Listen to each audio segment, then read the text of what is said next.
back after that short break, and Mr. Daniel Steinman, if you can just elaborate more on what do you mean by the budget deficit in terms of inflation? If we spend more in a year than what we get in. Yes. So if expenditure exceeds revenue, that is called a deficit. Yes. It means that on our small little bookkeeping schedule, we are negative. Now, there's nothing wrong with running a budget deficit. It's part of the management of the finances of a country. Yeah. But you have to be able to milk yourself, to wean yourself from a budget deficit. So when you are in surplus years, there shouldn't be a deficit. Now, just think back, I think the last time that we did not have a deficit was about 2008. I was about to ask you that question. In 1825, so it's about 16 years ago, and I think the surplus was very modest. It was basically break even. You're asking me about the mechanism. Remember, I referred to how do you finance a deficit? If you have a deficit, where does the money come from? Because you're giving out more than what you have. So you have to get it from somewhere. And that is, you go and borrow it. And that is where you issue government bonds in the capital market. But remember, you don't say we are going to issue this bond at 8.4%. The market determines that.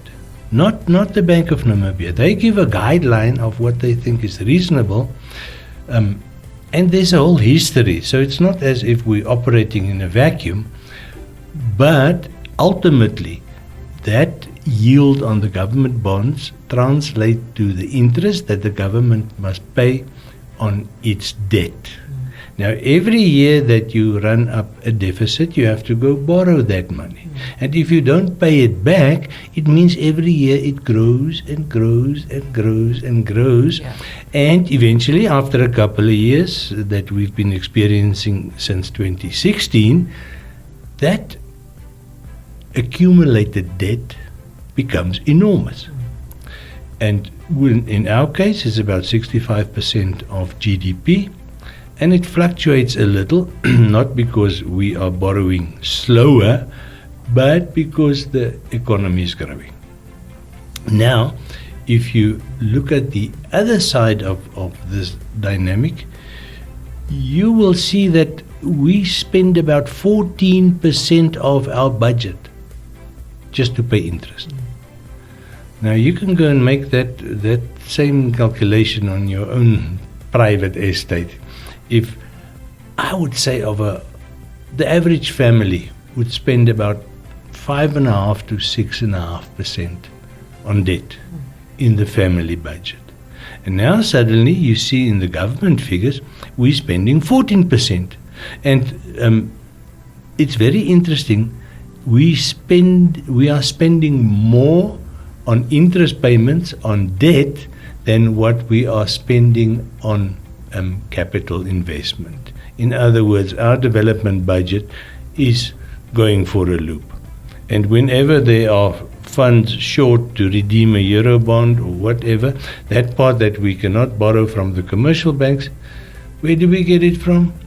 We just go back to the capital market again, sending out a negative signal, driving up the yields. So do you see this interconnected dynamic? But remember, you asking me, I must clarify or explain this link between deficit and inflation. So where did it start? It started with the budget deficit. And this is also, remember, you don't wipe the slate clean at the end of the fiscal year. You carry on. It's an accumulated deficit.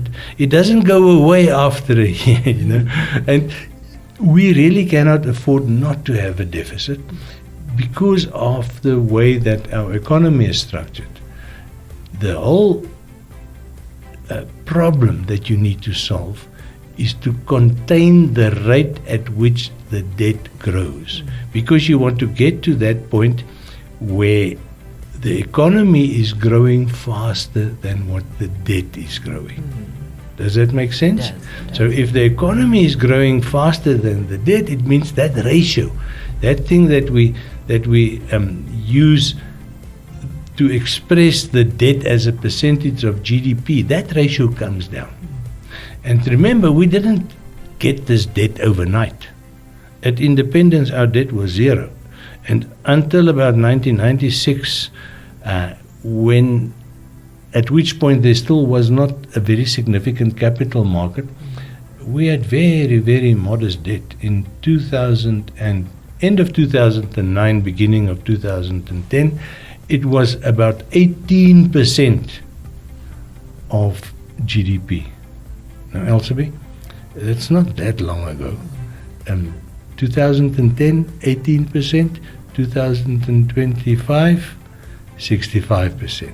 Do you see? Yes. I don't want to say that we went overboard, but I think that we borrowed in the boom years, 2012, 2013, 2014, we borrowed for the wrong reasons.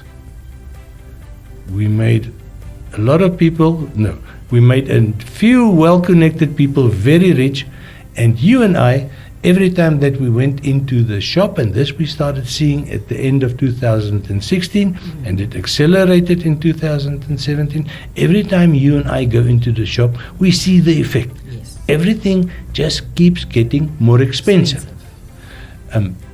Almost as if the financial authorities